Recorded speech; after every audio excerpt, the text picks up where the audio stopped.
नमस्कार दोस्तों, आज हम इस वीडियो में पढ़ेंगे बाजार मांग अनुसूची किसे कहते हैं। बाजार मांग अनुसूची की परिभाषा किसी वस्तु की उन मात्राओं को एक वस्तु की उन मात्राओं के रूप में दी जाती है जो उस वस्तु के सभी उपभोक्ता, यानी कि एक वस्तु के बहुत सारे उपभोक्ता हो सकते हैं, बहुत सारे उपभोक्ता होते हैं, तो उस वस्तु के सभी उपभोक्ता किसी निश्चित समय में एक टाइम बाउंड में एक समय बिंदु पर संभव कीमतों पर, यानी कि जो कीमत वो दे सकते हैं, जो प्राइस वो दे सकते हैं, उन कीमतों पर खरीदेंगे।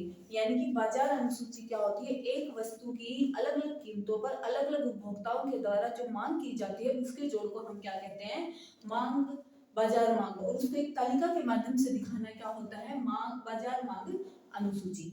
जैसे एग्जांपल के तौर पे आइसक्रीम की कीमत 1 है, तो ए उपभोक्ता क्या करता है, उसकी 4 यूनिट लेता है, और बी उपभोक्ता क्या करता है, उसकी 5 यूनिट लेता है। फिर उसकी कीमत 2 हो जाती है, तो ए की डिमांड कितनी बच जाती है, 3, और बी की डिमांड होती है 4।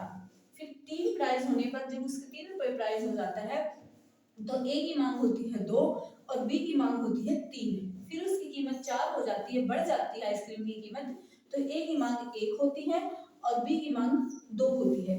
ये दो अलग अलग उपभोक्ता हैं, ए और बी, और इनकी अलग अलग क्या है, आइसक्रीम की मांगी गई मात्रा है अलग अलग कीमत पर।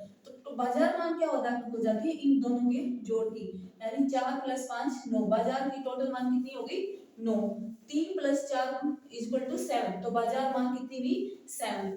2 + 3 = 5, यानी कि 5 क्या है, बाजार मांग है किस पर, 3 रुपए कीमत पर, और 1 + 2 = 3, यानी कि जब 4 रुपए कीमत हो जाती है आइसक्रीम की, तो बाजार में मांग उसकी कितनी रह जाती है, 3। तो हमें बाजार मांग अनुसूची से क्या समझ में आता है कि बाजार मांग अनुसूची बाजार में उपलब्ध सभी उपभोक्ताओं की एक वस्तु के लिए अलग अलग कीमतों पर मांगी गई मात्रा का जोड़ होता है।